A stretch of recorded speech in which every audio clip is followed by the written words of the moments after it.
자, 일단 그러면은 진짜 현실에 있는 채권을 가지고 이해를 시켜드리는 게 훨씬 좋겠다, 정확하겠다 싶어서 제가 여기서 갖고 오는 게 저희 회사에서 많이 다루고 있는 두산 에너빌리티, 예전에 두산중공업 아시죠? 두산중공업. 두산 에너빌리티라고 이름 바꿨고 74회차 거래량 많은 채권이 있어요. 이 채권에 대해서 이제 제가 설명을 드릴 거고요. 자, 일단 우리가 채권을 보통 계산을 할 때 있잖아요. 이 채권에 대한 액면이라고 그러거든요. 이 채권을 일단 10,000원으로 계산하시면 돼요. 채권 호가는 전부 다 10,000원 기준으로 10,000원을 9,900원에 살지 9,800원에 살지 1,100원에 살지를 이렇게 호가가 나오기 때문에, 그러니까 주식 한 주를 얼마에 살지 우리가 보는 것처럼 채권 10,000원을 얼마에 살지로 보여준다고, 호가창에는. 그렇기 때문에 이 액면 기준은 10,000원으로 보시면 되고, 당연히 채권에는 발행일과 만기일을 알아야 돼요. 아시겠죠? 그리고 이 채권이 얼마의 이자를 지급해주는지 당연히 알아야 되고, 그 다음에 우리가 이거를 언제 사는지가 중요해. 왜냐면 항상 채권 수익률은 연기준으로 보여드린다고 했잖아요. 연기준으로 보여드리기 때문에 오늘 내가 10,000원에 사는 거랑 내일 내가 10,000원에 사는 거, 그리고 한 달 뒤에 10,000원에 사는 게 다 수익률이 달라요. 그렇기 때문에 매매 일자도 중요합니다. 이 두산 에너빌리티 74회차의 발행일은 2022년 9월 29일이었어요. 만기일은 2년짜리거든요. 그렇기 때문에 2024년 29일이고요. 이자 같은 경우에는 얘가 6.5%를 지급하고 있습니다. 그러니까 연기준으로 6.5%를 주는 거예요. 일단은 매매일자는 나중에 바꾸겠지만 발행일로 가볼게요. 일단 계산하기 쉽게. 그 다음에 항상 이 채권이라고 하는 거는 연기준이라는 걸 잊으면 안 돼. 그럼 내가 총 투자한 기간이 언젠지 이런 것들은 채권 투자 수익을 이렇게 계산할 때 직접적으로 쓰이지 않는다고 하더라도 이 총 투자 기간은 언제든지 적어주면 좋고, 그래서 이걸 가지고 이렇게 간 다음에 그 다음에 이제 이렇게 표를 만들어. 구분, 그 다음에 일자라고 하는 건 이자 지급 일자예요. 이자 지급, 현금 흐름을 만드는 거예요. 현금 흐름. 왜냐면 현금 흐름을 쭉 만들어 놓고 우리가 할인하는 개념으로 채권 수익률을 계산해야 되기 때문에 일단은 현금 흐름을 쭉 펼쳐주는 작업을 할 거예요. 그래서 이자 지급 일자를 적어줄 거고요. 이자를 얼마나 지급하는지, 그리고 만기에 액면을 돌려주겠죠. 그래서 만기에 들어오는 돈, 그 다음에 이 회차 때 발생하는 총 현금 흐름이 얼만지, 그 다음에 현금 흐름을 가지고 현재 가치로 땡겨온다 그랬잖아요. 그래서 현재 가치가 영어로 present value거든요. 그래서 여기는 PV라고 쓸 거예요. present value. 그 다음에 이것도 하나 만들어주세요. 과세 대상.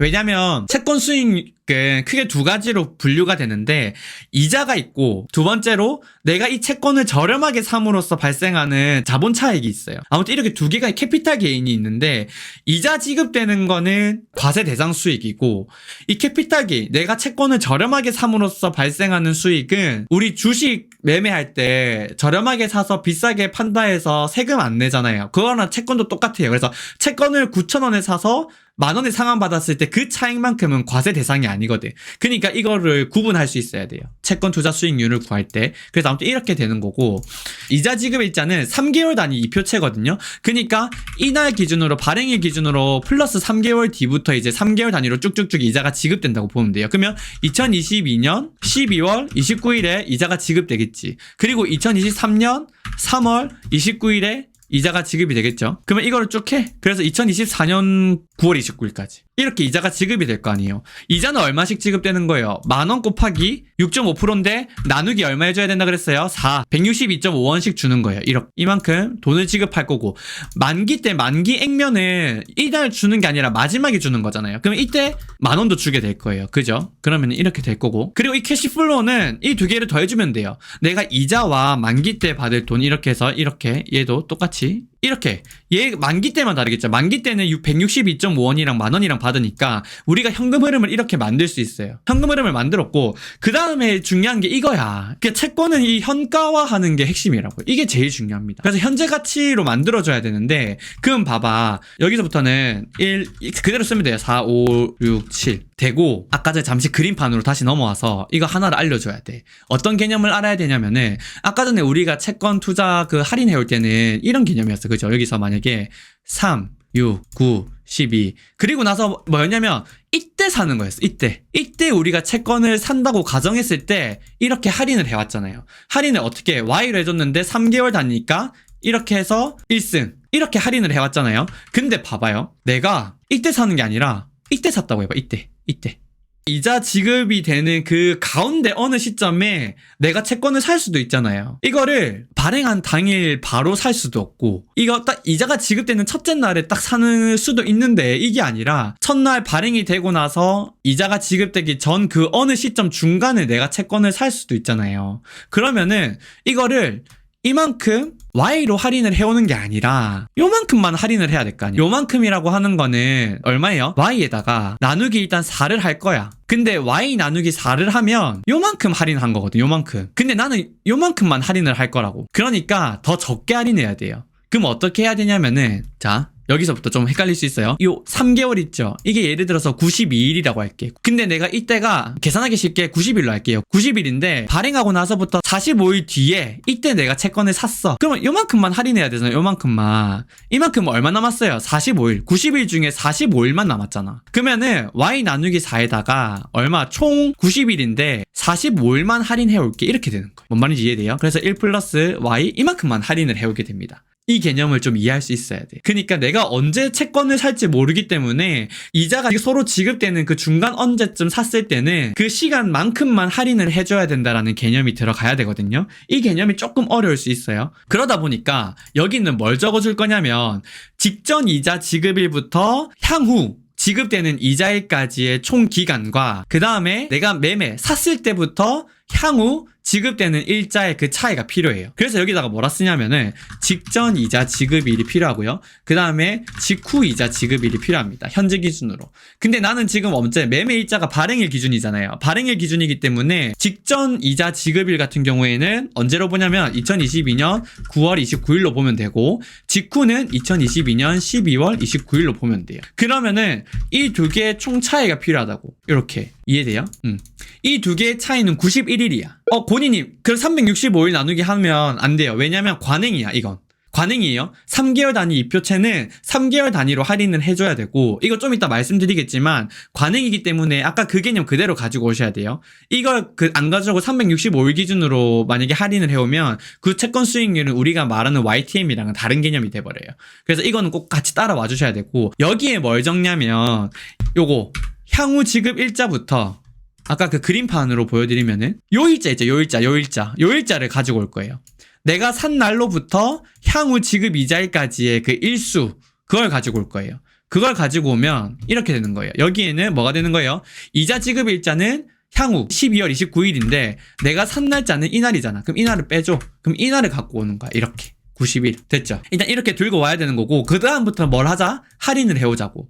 근데 이걸 어떻게 할인해오냐면요. 162.5가 이제 아무튼 향후 3개월 뒤에 발생하는 이자인 거고, 이걸 할인해와야 된다고. 나누기. 근데 1 플러스 얼마로 할인을 해와야 되냐면은, 그 다음에 결국 우리가 뭘 구할 거예요? 채권 투자 수익률. 여기 이제 구할 거거든요. 여기. 그러면은 이건 뭐 해야 되는 거예요? 162.5 나누기 1 플러스 Y인데, 여기가 Y라고. 이거. 나누기 얼마? 4 했죠. 그 다음에 얼마로 할인해와야 된다고요? 총 일자는 91일인데 내가 산 날로부터 향후 지급 이자일이 91일이다. 나누기 이렇게 갖고 올 거예요. 이렇게. 이해돼요? 얘는 그 다음에 어떻게 하면 되냐면은, 자, 여기 다시 그림판으로 와서 1, 2, 3, 4가 있는데 이날 산다 그랬고 지금 제일 첫 번째 줄에서 요만큼은 할인을 해왔어, 수식으로. 그러면 이제부터는 뭐 하면 돼요? 여기 할인해오면 되잖아. 그 다음 거는 2번 할인해오면 되고 그 다음 거는 3번 할인해오면 돼요. 이 작업을 할 거야. 근데 이때는 온기가 다 있으니까 1 플러스 Y에 나누기 4로 할인해오면 되고, 여기는 어떻게 하면 돼? 1 플러스 Y 나누기 4에 제곱으로 할인하면 되고, 이거는 1 플러스 Y에 4로 나눈 다음에 세제곱으로 할인해오면 돼. 이 개념을 그대로 가지고 오면 돼요. 그래서 여기 같은 경우에는 얘를 할인해올 건데 1 플러스 Y 이거죠. 나누기 4. 그 다음에 승수 한 번만 할 거니까 요걸 가지고 옵니다. 근데 이게 끝이 나면 안 돼. 왜? 아까 전에 처음에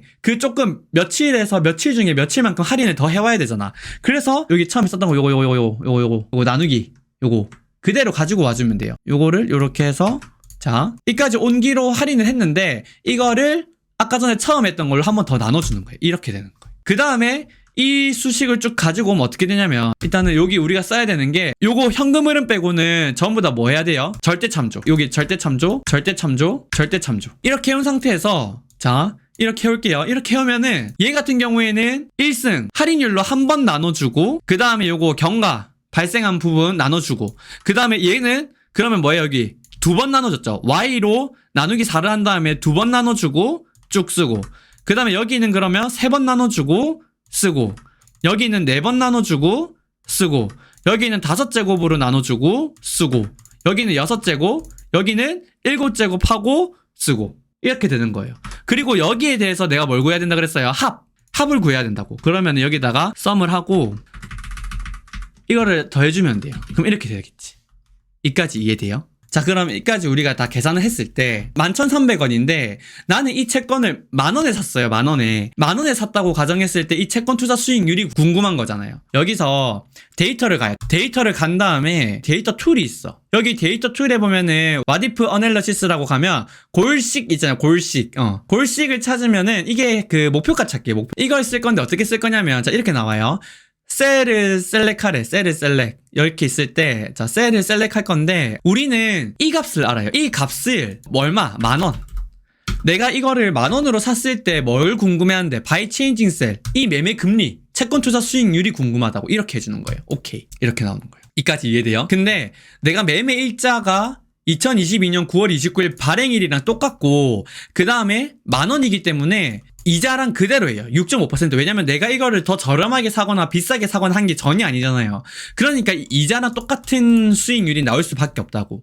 근데 이거 매매 일자를 내가 예를 들어서 그냥 2022년 12월 20일로 해볼게요. 2022년 12월 20일로 하면 이 개념이 뭐냐면 이렇게 있을 때 아까 처음에는 이렇게 있을 때 이렇게 있으면 이때가 2022년 9월 29일이었다고. 내가 이때 매매한 거예요. 이때 매매. 근데 이때 매매한 게 아니라 지금 이자 지급은 2022년 12월 29일일 텐데 이때 내가 샀다고. 이때 산 게 얼마냐면 2022년 12월 20일 2022년 12월 20일 이때 내가 샀다고 가정을 하는 거예요. 그러면 이만큼이 얼마? 9일밖에 안 남았죠. 그래서 여기 이렇게 되는 거예요. 9일. 자, 9일밖에 안 남아. 내가 이거를 매매 일자를 내가 수정을 하면 이게 바뀝니다. 이게 바뀌면서 6.5%는 그대로 있죠. 여기 보면은 그럼 얼마? 146원이 더 붙었어요. 146원이 더 붙었잖아. 146.19원. 그럼 이게 뭐냐면 경과이자라고 하는 거예요. 그러니까 예를 들어서 지금 12월 20일이면은 80일 정도 지났잖아요. 80일 정도 지나서 연 6.5%의 수익을 얻으려면 146.19원을 더 줘도 6.5%가 된다는 거예요. 근데 내가 만약에 이날 10,000원에 샀다고 가정을 해볼게요. 그러면 데이터 가서 요거 가서 이렇게 해서 이날 내가 10,000원에 샀다. 그러면 이때 수익률은 얼마냐? 이렇게 구하는 거예요. 7.39%가 되는 거예요. 여기까지 이해돼요? 근데 내가 예를 들어서 그러면은 오늘이 언제야? 오늘이 2023년 3월 20일인데 그러면은 이게 이제 바뀌잖아요. 그럼 이걸 조정해줘야 돼. 그냥 조정만 해주면 돼요. 2023년 3월 20일이고 3월 29일이니까 어떻게 조정해주냐면 이렇게 조정해줘. 이렇게. 일단 요건 없어지잖아. 요건 없어지는 거고 지우고 1, 2, 3, 4, 5, 6으로 바꿔주고 그 다음 이거 그대로 쭉 가는 거잖아요. 그러면은 얘가 이렇게 하는 거고 2024년 6월 29일 이렇게 되는 거예요. 이렇게 바꿔주면 돼. 바꿔주고 예를 들어서 오늘 거래되는 가격이 만약에 11,120원이다. 그러면은 와디프에서 골식해서 11,120원에 산다고 했을 때 이게 얼마냐 하면 6.68%가 내 채권 투자 수익률 YTM이 되는 거예요. 근데 이거 틀렸다. 그죠? 직전 이자 지급일은 지금 보면은 2022년 12월 29일이 될 거고 이거는 2023년 3월 29일이 되겠지. 여기서 내가 예를 들어서 다시 가서 데이터에 11,120원 주고 샀을 때 채권 투자 수익률이 궁금하다면 11,120원 그 다음에 여기를 수정해주면 돼. 그러면은 맞죠? 이렇게 되는. 그러니까 11,120원 돼서 6.68%가 되는 거예요. 그러니까 이런 개념이라고 봐주시면 되거든요. 채권 투자 수익률 구하는 개념이. 근데 이까지는 이해가 돼야 그 다음으로 넘어갈 수 있긴 해요. 그리고 나서는 이제 세금 다 떼고 나서 세후 수익률이 궁금하잖아요. 그러면 이제 세후 수익률 구하는 방법까지 가야 된다 이거지. 근데 세후 수익률을 구하려면은 우리가 경과이자라는 개념을 알아야 돼. 경과이자. 경과이자가 뭐냐면요. 경과이자에 대해서 설명을 해드릴게요. 자, 이만큼이 3개월 뒤야. 지금 현재 기준으로 볼게요. 직전에 이자 지급된 게 2022년 12월 29일이었고요. 그리고 3개월 뒤가 그럼 얼마야? 2023년 3월 29일이겠죠. 그랬을 때 요만큼 3개월 동안 쭉 가져갔을 때 우리가 얼마를 주는 거예요? 162.5원을 주는 거예요. 아까 엑셀표 다시 한번 보면은 여기 지금 162.5원씩 주잖아. 그죠? 그러니까 이 3개월 동안 쭉 가져가야 얼마를 주는 거라고? 162.5원을 주는 거라고. 근데 예를 들어서 내가 만약에 이날 팔았다고 해봐요. 이날. 이때 가지고 있었는데 이날 팔았어. 그러면은 이만큼의 이자는 내가 지급을 받았어야 될 거 아니야. 그리고 이날 산 사람이 있겠지. 내가 팔았기 때문에 이날 산 사람이 있을 거 아니에요. 이날 산 사람은 여기서부터 이까지의 이자를 지급받는 거예요. 내가 중간에 매도를 하면 기존에 가지고 있던 이만큼은 내가 이자를 받았다라고 생각을 하는 거고, 그 다음에 여기 향후에 발생하는 이 이자는 신규로 매수한 사람이 가져가는 이자라고 보는 거예요. 그만큼의 그 일수만큼, 요만큼 경과된 기간 동안에 발생하는 이자를 우리는 경과이자라고 해요. 그러니까 딱 반 정도 됐을 때 우리가 샀다라고 가정을 하면 162.5 나누기 2 해봐요. 그러면은 81.25원 정도가 여기 보유하고 있는 사람이 받는 그 경과이자라고 보는 거예요. 이까지 이해돼요? 그러면은 여기서 팔았을 때 이만큼에 대한 이자는 이 매도한 사람이 과세가 되는 거고, 신규 매수하는 사람 입장에서는 이 경과이자는 끝났고 이 이후에 발생하는 이 이자에 대해서만 뭐 하는 거예요? 내가 과세하는 거예요. 그렇기 때문에 지금 여기 있는 이거는 우리가 신규 매수자 기준이잖아요. 신규 매수자 기준이기 때문에 이 밑에 건 이슈가 없어. 이거는 내가 3개월 동안 계속해서 가져갈 거잖아요. 그러니까 이게 과세 대상이에요. 여기 발생하는 이 현금 흐름이 다 과세 대상이에요. 아시겠죠? 이건 다 과세 대상이에요. 죄송해요. 자지 요거 이자만, 제가 아까 전에 채권을 저렴하게 삼으로써 발생하는 수익은 과세 대상이 아니라 그랬잖아요. 그렇기 때문에 이거를 얼마에 샀는지 9,000원에 샀다고 했을 때 만원 빼기 9,000원이 이 1,000원은 과세 대상이 아니야. 그러면 오히려 요 이자만 과세 대상이라고. 그러면 여기까지는 이자가 대상인데 이게 약간 문제가 되는 거야. 여기. 여기는 지금 162.5원이 발생했지만 내가 보유하고 있는 기간은 9일밖에 안 돼요. 그렇기 때문에 9일만 과세가 됩니다. 과세 대상. 9일 나누기 며칠? 총 90일이었잖아요. 그러면은 90일에서 9일이니까 이 162.5 곱하기 9 나누기 90일 한 것, 이만큼만 내가 과세를 하면 되는 거예요. 그러니까 과세 대상 수익은 이만큼인 거지. 요만큼이 과세 대상이에요. 그러면 이제 내가 세후 수익률도 구할 수 있지. 그러면은 투자금은 얼만데? 내가 1120원에 샀잖아. 그러면 투자금은 이게 투자금이에요. 1120원. 투자금이고 투자 수익은 얼만데? 내 투자 수익. 내가 지금 받는 현금 흐름은 이거죠. 근데 여기서 빼기 얼마? 1120원. 그쵸? 그럼 1018원이 내 총 투자 수익이라고. 근데 과세 대상 금액이 얼마라 그랬어요? 이거죠. 그러면 세금이 얼마 나가냐? 15.4%가 나가요. 그러면 이거 곱하기 0.154. 이만큼이 세금으로 나갑니다. 그럼 내 순수익은 총 투자 수익에서 153원까지 빼준 865원이 내 투자 수익률이에요. 이까지 이해돼요? 지금 이거는 세전 수익률이고 채권 투자 수익률 YTM 만기 보장 수익률은 세전 수익률이에요. 근데 이걸 이제 내가 세금 다 내고 이 세후 수익률을 계산하면은 865원 나누기 얼마? 투자금 이거잖아. 이건데 항상 수익률은 뭐 기준? 연기준이라 그랬잖아요. 그러면 연기준이니까 내가 그 365잖아. 그러니까 이거를 연율화 작업을 해줘야 되니까 총 365에 분자 곱해주고요. 나누기 내 총 투자 일수 이게 들어가야 돼요. 총 투자 기간은 어떻게 돼야 돼요? 만기, 그죠? 빼기 매매 일자. 근데 이거는 지금 보면은 매매 일자랑 만기일이랑 내 돈이 다 들어가졌잖아요. 그러니까 이거는 둘 다 포함되기 때문에 플러스 1일을 해줘야 돼. 그러면 요만큼이 내 총 투자 일자거든요. 그러면 총 투자 기간 560일로 나눠주는 거지. 그러면 요만큼이 내 세후 수익률이 되는 거예요. 그럼 실질적으로 채권 투자자 입장에서는 우리가 소통할 때 채권에 대한 그런 비교를 할 때는 채권 세전 수익률인 채권 투자 수익률 YTM 이걸 보는데, 실질적인 내 투자 수익을 보려면 세후 수익률을 봐야겠지. 그래서 이거를 이렇게 해서 만들 수 있어야 돼요. 이렇게 만들어지면 끝. 채권 투자 수익률 끝이에요. 그쵸? 120원이 구입한 금액이고 배달비가 4,000원씩 하는데 120원이 뭡니까? CM. 이 채권 투자 수익률 개념이 IRR이에요. 맞아요. 그래서 정확하세요. YID님이 정확하세요. 그래서 이 두 개가 다르다 보니까 무슨 문제가 발생하냐면 이자는 거의 지급이 안 되는데 이자는 거의 지급이 안 돼요. 이자는 거의 0%나 0.5%인데 채권 가격이 많이 떨어져가지고 채권 수익률이 나는 게 있어요. 그런 경우에는 이 세전 수익률보다 세후 수익률이 더 커요. 왜냐면 그 계산법의 차이에서 오는 부분이에요.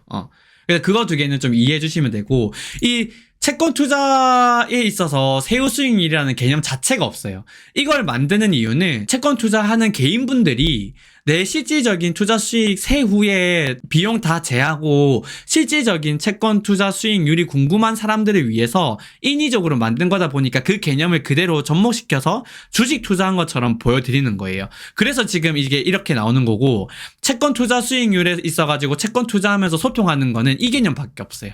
이 개념. 요거 하나예요. 요거 하나. 그래서 그 차이 때문에 발생하는 괴리도 있다. 이 점은 참고해 주시면 좋을 것 같아요.